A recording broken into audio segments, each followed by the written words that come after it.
welcome again to the Media Law and Ethics subject with the code OJO 123 and sometimes OMC 123. My name is Libya Chonya from the Open University of Tanzania, and I'll be taking you through ethics for specific professions, and this is knowledge area 4. Welcome.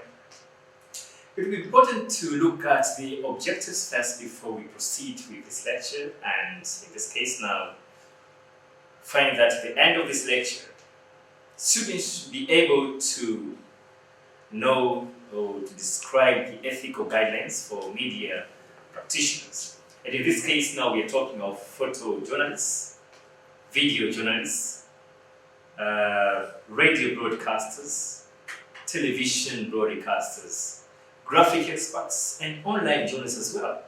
So what are these, that students should be able to know and to describe these ethical guidelines, as we shall see in this lecture. Now, as part of introduction, when we talk of photographers or media photographers, actually, this is just like any other civilian doing a certain kind of a job, employed in certain organizations, particular institutions, exactly, etc., etc. So these photographers, they have the privilege, just like any other employee in a certain organization. And in this case, you find that sometimes these photographers, especially video photographers, are being invited to the state banquets, for example, to take some photographs.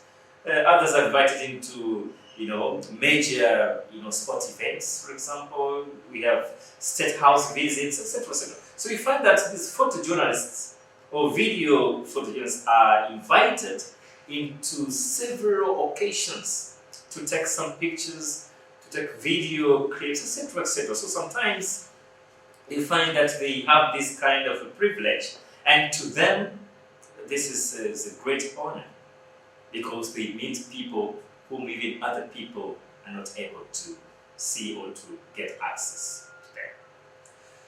Sometimes the media photographers come very close to the most powerful people in the world that they will never dream of even approaching. Therefore, what are the checklists to avoid, especially when it comes to photojournalism? That's a very important question that we should ask ourselves as photojournalists, for example.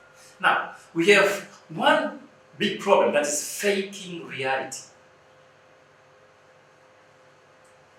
The use of any devices like, lenses, filters, or you're using some tricks to manipulate, the image of somebody, you're editing a certain image. It's a kind of using computer to manipulate a certain kind of an image just to fit your own interest. You want to alter a certain image in order for you to fake a certain reality, and to make the matters worse, you publish that image. That is, faking reality is unethical. But again, another checklist is to publish photographs provided by the police of wanted persons without clearly captioning them, that the police want them for questioning in connection with the crime. Now imagine that you as a photojournalist, for example, you have a picture, a portrait of somebody, and it happens that that person is being wanted by police. But now, taking that photograph and publish it without captioning it well, saying that, okay, this man is being wanted by police for certain reasons. Maybe he's wanted by police just to help or to assist the police. Now, to be very unfair, if you just publish the picture of that person and just caption it just simply wanted, that is not ethical. Because you never know, and you may be sued, sometimes you may be sued for defamation if that person is found not guilty. Another tip to consider is concealing identity as a representative of the press before obtaining permission to take pictures for publication. Why should you conceal your identity as a photojournalist? So that is not allowed. Unless if the information that you want to cover, or unless if you want to get something out of that, event, unless if the event is very, very powerful and for the national interest. But otherwise, you don't have to conceal your identity if you want to get an information. You have to introduce yourself, where you come from, and make things open, and they will allow you to take that particular kind of an information. Deception is only allowed in special circumstances where you find that the information is very peculiar and is of the national interest. Another tip is the insensitivity. This involves the act of taking pictures in an insensitive manner, which is likely to cause pain or humiliation to innocent lives, or bereaved families, or otherwise distressed people or family members. Now, what do we mean here? Well, we're saying that if you're a photojournalist, for example, try to be as sensitive as possible. You don't have to take pictures, in an insensitive manner that may cause pain to the family members, for example. Imagine that you go to a certain family and their fathers has died, for example, just immediately of an accident, and then you take a microphone and start interviewing immediately the family members without considering how much pain do they have at that particular moment. Or you go to interview somebody who is in grief, whose lady has been perhaps raped, and you find that this mother is in pain psychologically. You don't have to rush quickly and interview that person. You have to be sensitive enough, wait a minute, or try to look at the situation and then decide. Your moral conscience should tell you which appropriate time to hold the mic and interview that particular kind of situation. For example, when it comes to interviewing, children. For example, you find that some of the children were raped, for example, or inflicted with any kind of a pain. Remember that when you cover issues concerning children, they have the right to confidentiality. They have the right to privilege as well, because these are innocent children. They have their voices need to be heard. They have to be taken on board, because these are also human beings, regardless of age. Bereaved families, for example, somebody has died, but in such a circumstance, how do you go and interview those people who are bereaved? So you have to be very careful when you are a photographer in these circumstances. But again, we are talking of poking the nose of your camera into the private life of somebody. As a photojournalist, you have to be very careful in this. Private life. Why should you take the camera and expose somebody who is doing his private affairs somewhere? Regardless of whether he's a public figure or not a public figure, but the privacy remains the fundamental value, the meta-ethical value. Only when it should be allowed to intrude into somebody's privacy if the issue, or if that what you want to cover is of the national interest, and you know for sure that this is going to cause a great impact to the nation, and not otherwise. So make sure that as a photojournalist, don't intrude into somebody's privacy until if you have a genuine reason for that matter. But again, another issue is highlighting a minor incident out of context instead of giving an accurate picture of an event. That's very important that you have to consider. So we are saying that don't take an incident and exaggerate the way you want it to be, and you find that at the end of the day the information seems not to be accurate. That is not ethical at all. So make sure that you cover a story within a context, and the story should be as accurate as possible, and don't exaggerate the facts, don't mislead the audience, etc. So as a photojournalist, make sure that you use your camera wisely. But again, we said taking pictures that would reveal the identity of the complainant in a sexual assault. What do we mean here? That you find somebody's been raped, for example. It's not ethical to take a picture of a rape victim. And that's why you find in most of the video clips, if you go into BBC, Al Jazeera, etc., etc., if somebody's raped, you find that just holding a mic, getting an interview of that person, but the portrait is being obscured. Why? Because of the ethics. So the ethics within journalism does not allow you to do so. So don't take pictures that will reveal the identity, especially of a rape victim.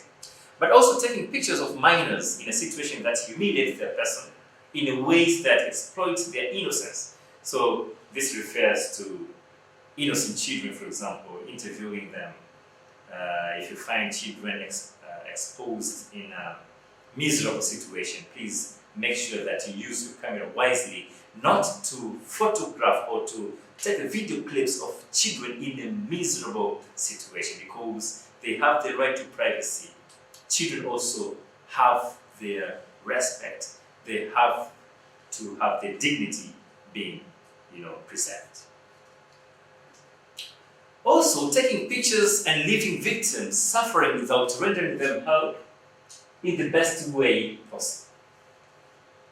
Imagine there is an accident that has occurred, and you find that here is a journalist approaching the accident scene and decides to take pictures of the victims without a human heart. We have, survivors just lying in a pool of blood. But instead of offering them help, you concentrate on taking pictures so that you publish the next day. So the fifth thing, and if you are prudent enough as a journalist, please make sure that you offer help, and then pictures will come later. So this is where moral conscience as a moral agent comes in. What is your individual conscience? Are you going to take pictures to those victims who are suffering in pain instead of just offering help? So this is something that you have to ask yourself as a moral agent, and in this case as a photographer, which is the prudent way to pursue. But also writing misleading or inaccurate captions for pictures taken.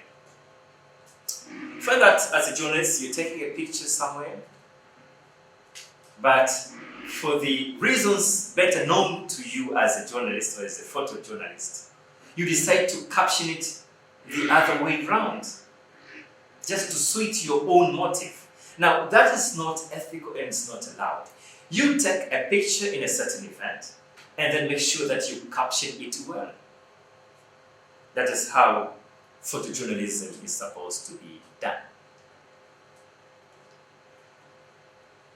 Using somebody else's photograph as your own. You find that with the advancement of technology and science, people, or some of the unfaithful journalists, for example, would take the portrait of somebody and try to manipulate it and put the portrait of somebody else, and then trying to deceive the audience that portrait belongs to B instead of A, for example.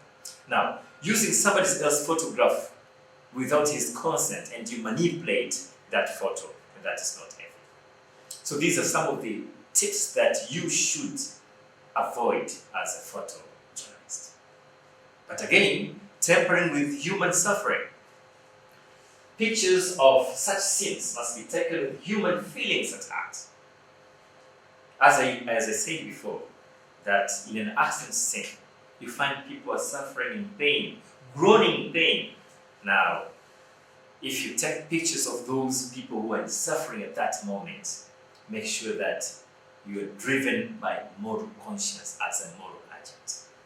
You must have a human feeling at heart. And that's why we are talking of humanity as one of the core values in journalism. You must have humanity at heart. As a photojournalist, you have to be very sensitive when taking this kind of photographs.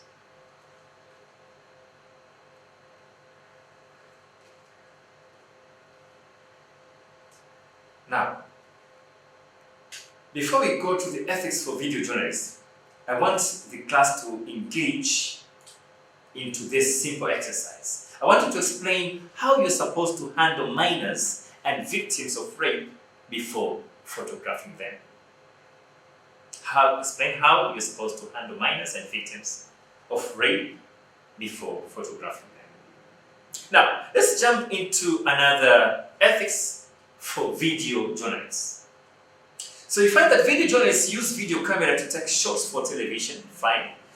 And most of the ethical guidelines for video journalists that we're discussing are almost the same with what we've discussed for photojournalism. And you find that the power of moving pictures is so powerful that the video journalists should be very careful. Now, there are also cases where video journalists will take pictures of subjects in embarrassing situations. Imagine that you're a video journalist for employed, maybe or hired to take some news coverage, video journalism, in this case now, from the members of parliament. And here's the member of parliament who is just sleeping or dozing in a house of parliament, for example. Now, if your main concentration is to poke your camera into somebody who is sleeping, maybe an MP who is sleeping, make sure that you do that in a prudent way.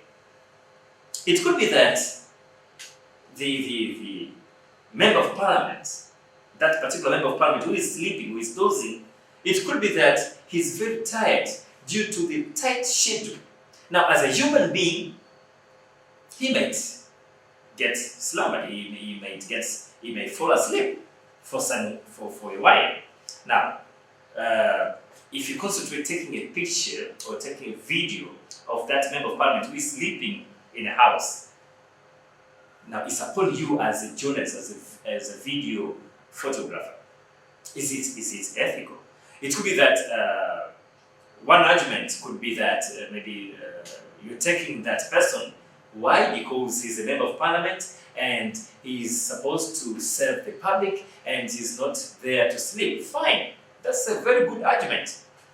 But you have to ask yourself whether that person, that member of parliament, does he do that on a continuous basis? Because they are also human beings. It happens that human beings sometimes, they fall asleep. It happens. So taking pictures of a dozing MP could be justified only if it turns to be a habitual snorer. But if it happens once in a while, you better concentrate on issues and not on personalities. So let us see some of the checklists to avoid. So if you're a video journalist, in this case, considering identity as a representative of the press before obtaining permission to shoot video for broadcasting. You don't have to conceal your identity. If you belong to a certain, media outlet, make sure that you introduce yourself.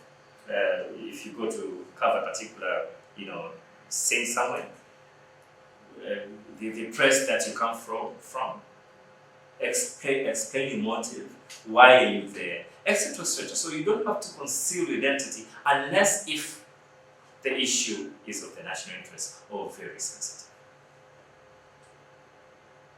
But also we have insensitivity, that the act of taking pictures in an insensitive manner, as I discussed when it was with the photojournalism, that you have to be very sensitive in taking pictures. So in this case, video clips, you have to be very sensitive so that you don't cause pain, humiliation to innocent ones, bereaved families, etc., etc. But also you don't have to poke the nose of your video camera into the private life of somebody. It could be the MP, could be the minister, fine. But remember that the minister also has the right to privacy. So it depends on the situation. And as a video, or as a photojournalist or a video journalist, for example, you have to be very prudent enough to use your video tapes or video camera. Also highlighting a minor incident out of context instead of giving an accurate or representative picture of an event. You don't have to exaggerate. If you take a video clip of something or a certain event, please make sure that you caption it well and you inform the public without deceiving. Also, we have taken shots of minors in a situation that humiliates their person in ways that exploit their innocence. We're trying to refer to children issues, for example. If you report on children, for example, especially those who are in conflict with the law, for example, you have to be very sensitive when covering their issues. Or when you went to interview children in conflict with the law, make sure that you are wise enough and make sure that you interview them using the techniques that you not impose harm into them. Using somebody else's video work as your own, that's plagiarism. That is also not ethical and is not allowed. For example, if you belong to a certain media house and if there is a scene somewhere and journalists have been called to go and report or take a video clip of that event, and it happens that you don't go and you ask somebody to give you that video clip and pretending that you were there at the event, that is not ethical. You have to go to this scene of an event, take pictures, you have to witness the event by yourself, and then go back to your press house. And that will be the ethical way of using your camera. Now, after having discussed the tips, especially on what to avoid as a video, video taper, etc. Now, this is a class activity that you have to engage with. First, I want the class to describe now how you're supposed to conduct yourself when taking shots of bereaved families or those befallen by any tragedy. And I want you to explain also how you're supposed to handle minors and victims of rape before video or before shooting. And also the class to discuss or outline ethical considerations that you're supposed to take before your video shots can be broadcast.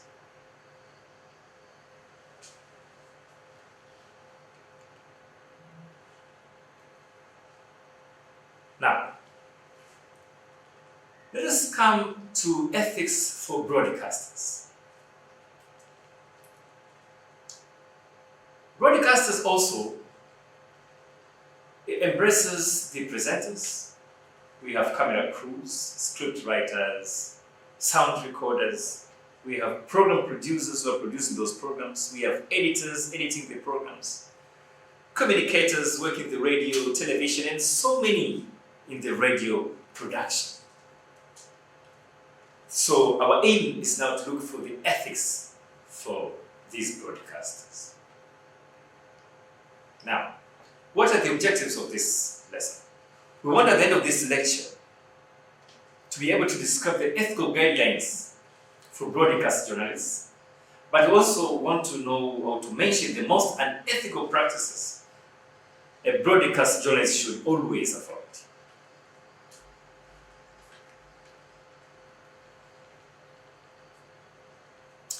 So when it comes to broadcasters, let's look at the program making or program production. So the first thing, they have to make sure or to make clear the nature and aim of the program to all parties involved. The producer, we have the outsider or outside contributors, and the audience. If you are a program producer, you want to make a certain program, make sure that as a journalist, as a broadcaster, what is the nature and aim of the program? And make sure that all parties are involved. In this case now, we have the producer of the program itself, we have the contribution from outsiders, and the audience in general. For example, let me just give one example. It happens that you have a certain program as a broadcaster.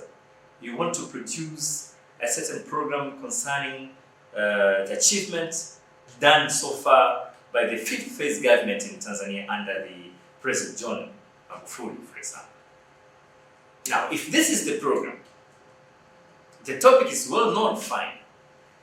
But you must make sure that you introduce this program to the audience and tell them the nature of that program. It could be the discussion program.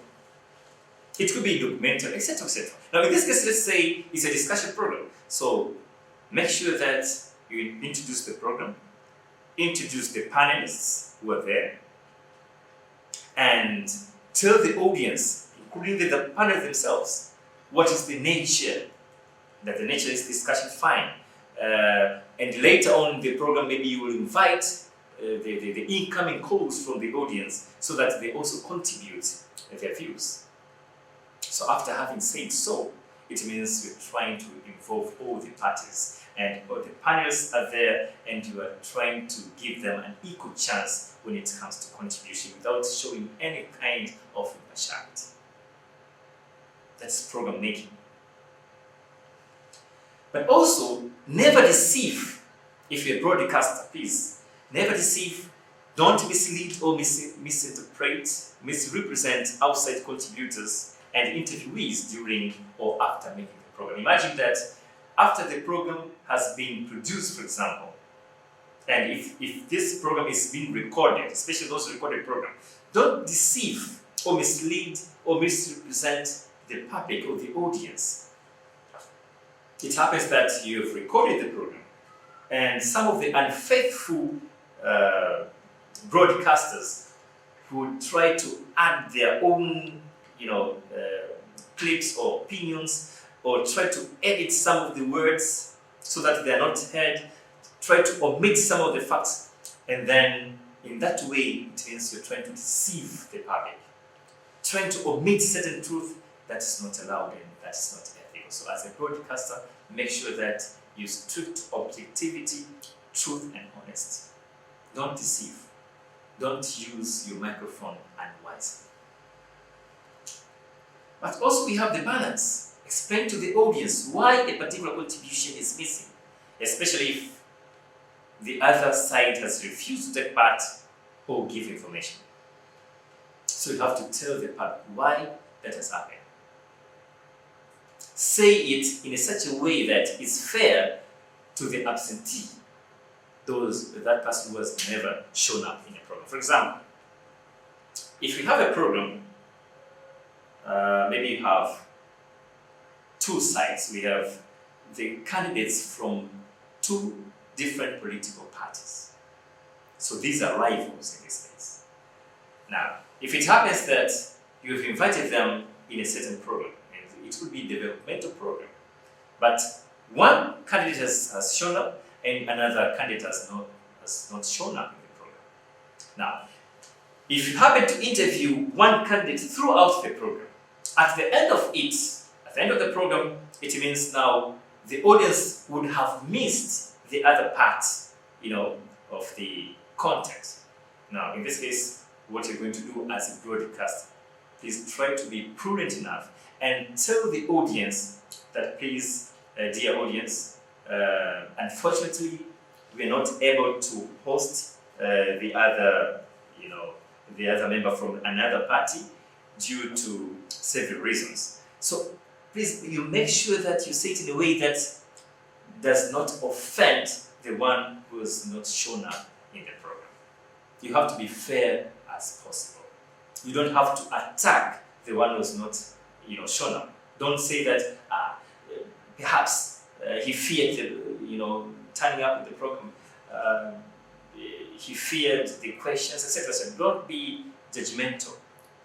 You just be fair enough to the audience, telling them that it could be as a result of logistics, or perhaps maybe he had difficulties in transportation, etc., etc.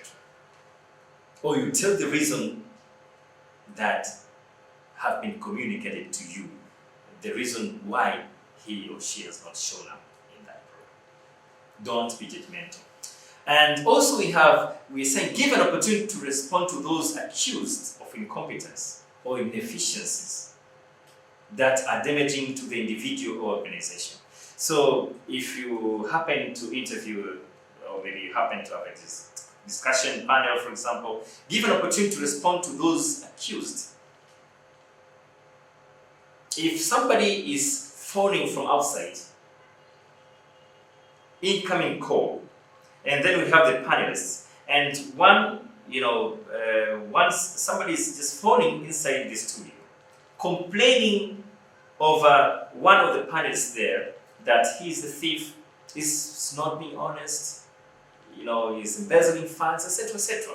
So we find that those accusations are being leveled against somebody inside the panel. Now, you as a journalist, you as a broadcaster now, your role is to be a moderator. So you have to give an equal opportunity, especially to those persons, especially to that person who has been accused, to have the right to reply. That's a very important tip that you have to consider.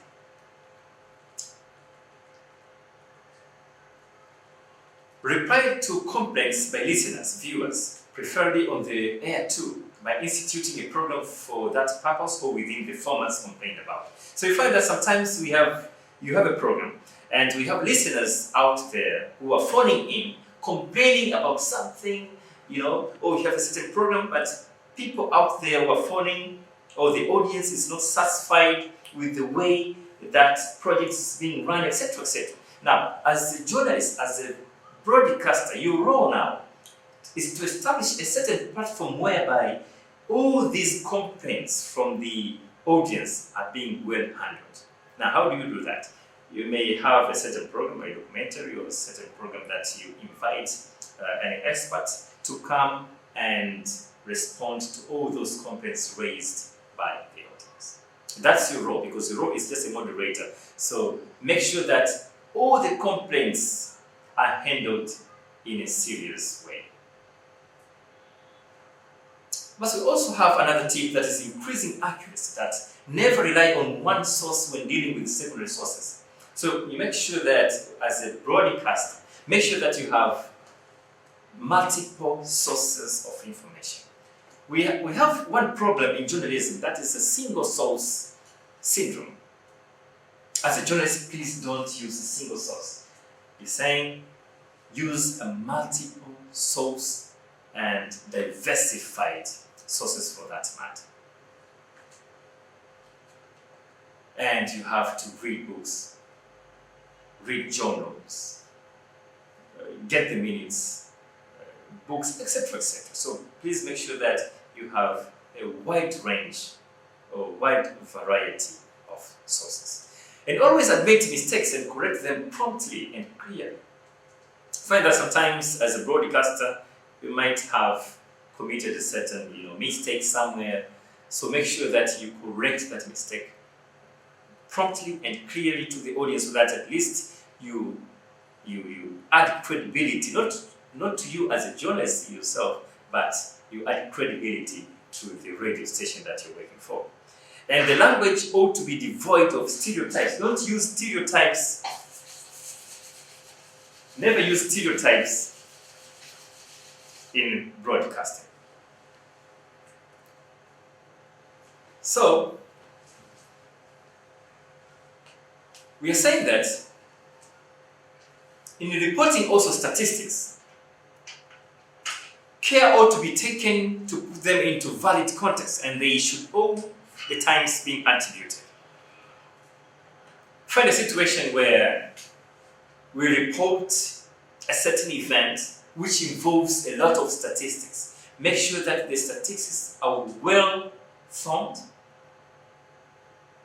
the statistics are well verified, so that you don't mislead the audience or the public.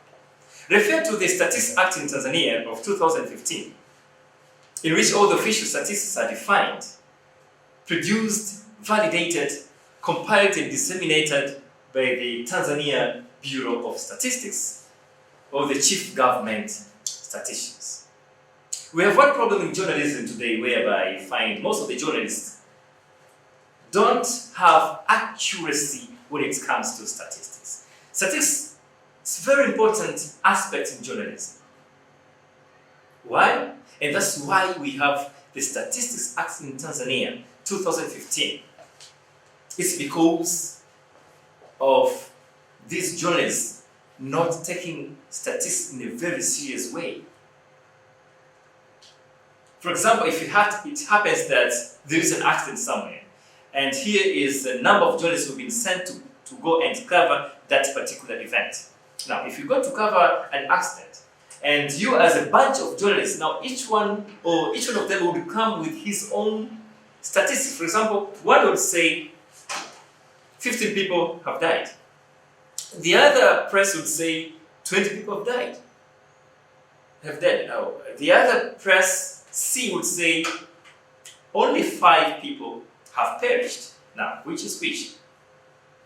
One event with different statistics altogether. So we are saying that these statistics have to be verified, they have to be validated from the authorities concerned.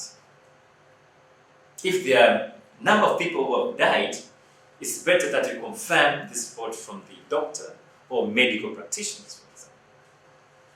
If you want to get the statistics of the students who have completed Standard 7, we have relevant authorities or the ministers, etc., to do so.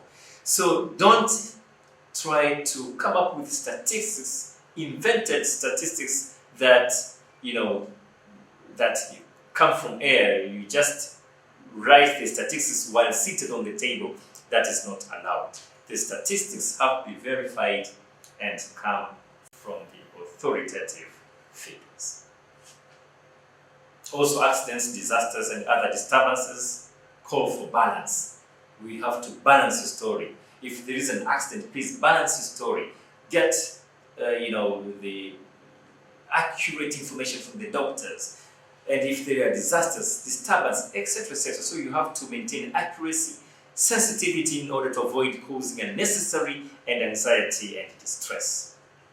So emphasis should be on factual information concerning names. For example, if you're covering something, you have to make sure that you have the correct names spelled out, the time of the event, which time the event took place, or any known identification to narrow the area, and people who were concerned in that particular event.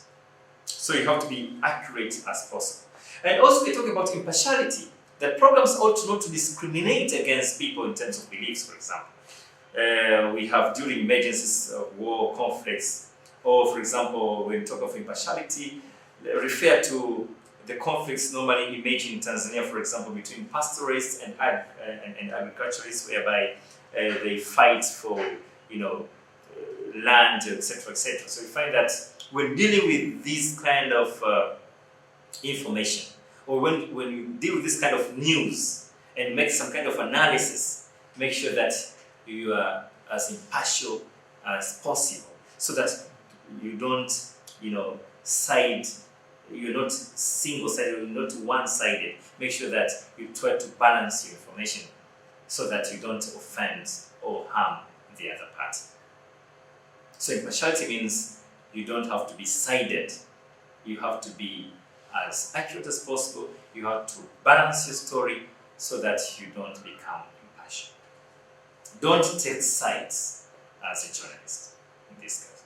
So privacy, as I said before, respects the privacy of individuals, recognize that intrusions have to be justified by serving a higher public good. So make sure that regardless of whether this person is a celebrity or a member of parliament, etc., so to make sure that the privacy of those people are highly maintained, unless otherwise. So never plant a recording device, for example, when you're talking privacy. You're planting a recording device on a private property without permission of an owner. You see, or recording a telephone conversation without permission of one party. All those things have to be avoided. Or taking a film of people who are in distress in a way that causes more harm to them. That is not allowed. If you find that people are seated in a distress, in pain, make sure that you're prudent enough to use your camera. Don't take the shot immediately. Please wait a little bit. Try to calm, go along with their pain as a journalist, because we are saying as a journalist you must maintain humanity. So make sure that you do that as in a wisely manner as possible. We're talking of funerals, for example. If you want to cover a funeral, we were saying that funerals are covered with the permission of the family. Sometimes you find that some of the families don't want their funeral to be aired, or they don't want their funeral to be, published. They said that's just it's a family matter. So make sure that as a cameraman or as a broadcaster, make sure that you observe the ethics, or you observe what the family would require. So make sure that you listen to the family. What are they saying as we get to that particular funeral, and you have to follow what the family needs or wants. When it comes to crime, when criminals are interviewed, they should not be allowed to divulge their wrongdoing. You're going to interview a criminal somewhere, and he is a criminal, and don't say, okay, fine, now that you've been arrested in connection with a certain crime, how did you do that crime? What happened? Can you tell us, how did you do that? Which weapon did you use? And how did you use? That's not allowed, because that is a criminal. It means now if you want him to divulge each and everything, you're teaching others to do the same. So others will emulate, so that is not allowed. Or families of criminals should not be implicated in wrongdoing or guilt because of association. So don't assume that since this criminal belongs to a certain family, then the entire family is involved in that criminal. That is not allowed. So the family that belongs to a certain criminal are not guilty of the person who's found guilty in that criminality. So we are saying that when it comes to violence, for example, issues warning to viewers when factual scenes or drama are to include violent scenes. So we are saying that when it comes to violence, please make sure that the pictures that you think somehow are violent in nature, you have to tell your audience before time that, please, dear viewers, what I'm going to show you does not appeal well before your eyes. So please, if there are children under 18, please make sure that you stay away from this video play, etc. So you have to be prudent enough to tell the audience well before time that the pictures or the clips that are about to be shown are not appealing well before your eyes. The dead also ought to be treated with respect and not shown unless there is a compelling reason to do so. Remember, we have witness several dead people and prominent people for that matter. And you find that journalists would go and want to have a photo of the dead body just lying there. No, that's not ethical and that's not allowed. We are saying that as a journalist, you don't have to take a photo of a dead person. That's none of your business. And the fact remains that the dead body has to be taken with the great respect it deserves.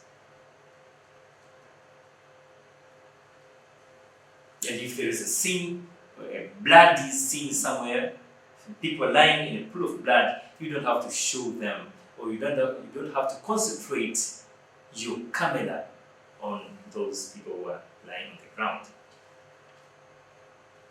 You have to concentrate on those people lying on the ground only if there is an appealing reason to do that. Now, after having said that, so I want the class now to involve or to engage in a certain activity. And I want you, students, to describe how you're supposed to conduct yourself when taking pictures of bereaved families or those befallen by any tragedy. Second, I want you to outline the ethical considerations that you are supposed to take before your photograph can be published. After saying that, ladies and gentlemen, dear students, I thank you very much for your kind attention